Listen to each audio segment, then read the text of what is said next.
What's up, guys? I want to compare the old Magic Keyboard that released in 2020 with the new Magic Keyboard that just released this year in 2024 with the new M4 iPad Pro. Now, one of the major differences between the two is instead of that polyurethane palm rest that the old one has, the new Magic Keyboard has an aluminum palm rest. I've seen a lot of YouTube videos where the polyurethane palm rest, you can see the palm imprints on it after a year or two worth of use. You will not have that problem with this aluminum palm rest. Now, the other major feature that we've been looking for on the keyboards is this function row. I like the function row overall for the brightness and the volume, but there's a few things that I don't like. The escape button will not escape apps. It will only escape full screen things. The play button is equivalent to the space bar, so on your old keyboard you're going to use the space bar as much as you use the play button. I don't like the way the rewind and fast forward button works when I'm watching videos. I find myself just using the left and right arrows that the old keyboard has as well. The keys feel exactly the same in my opinion. The trackpad is bigger with haptic touch, but I liked the comfort of the other keyboard. I liked how compact it is. This keyboard feels a lot wider to use. So I don't know how much I like this keyboard over the other one. Next, let's go to the backlight. The new Magic Keyboard has the light surrounding the keys completely and not just the letters. Whereas the old Magic Keyboard just has the letters lit up.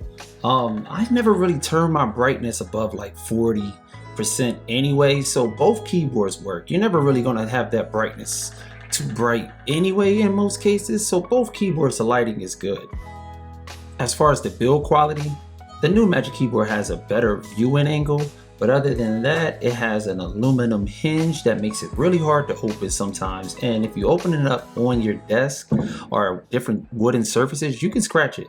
I did have a hard time opening this thing, and I had the old version of the keyboard for a long time, so it's not like I'm an amateur with these keyboards.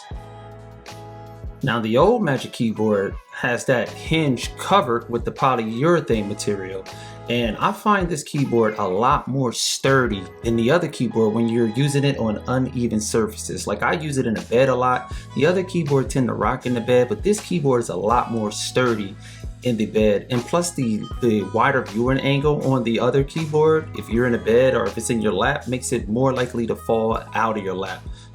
Now, one major W of the 2024 Magic Keyboard versus the old 2020 Magic Keyboard is it allows 40-watt charging versus 20-watt charging. So if you have your iPad docked on that bad boy, it will charge at double the speed as a 2020 Magic Keyboard. So in conclusion, if you have the previous Magic Keyboard, I don't recommend upgrading to the new Magic Keyboard because one, you got to get the new iPad. So if you have like an M2 or M1 iPad, I say stick with it.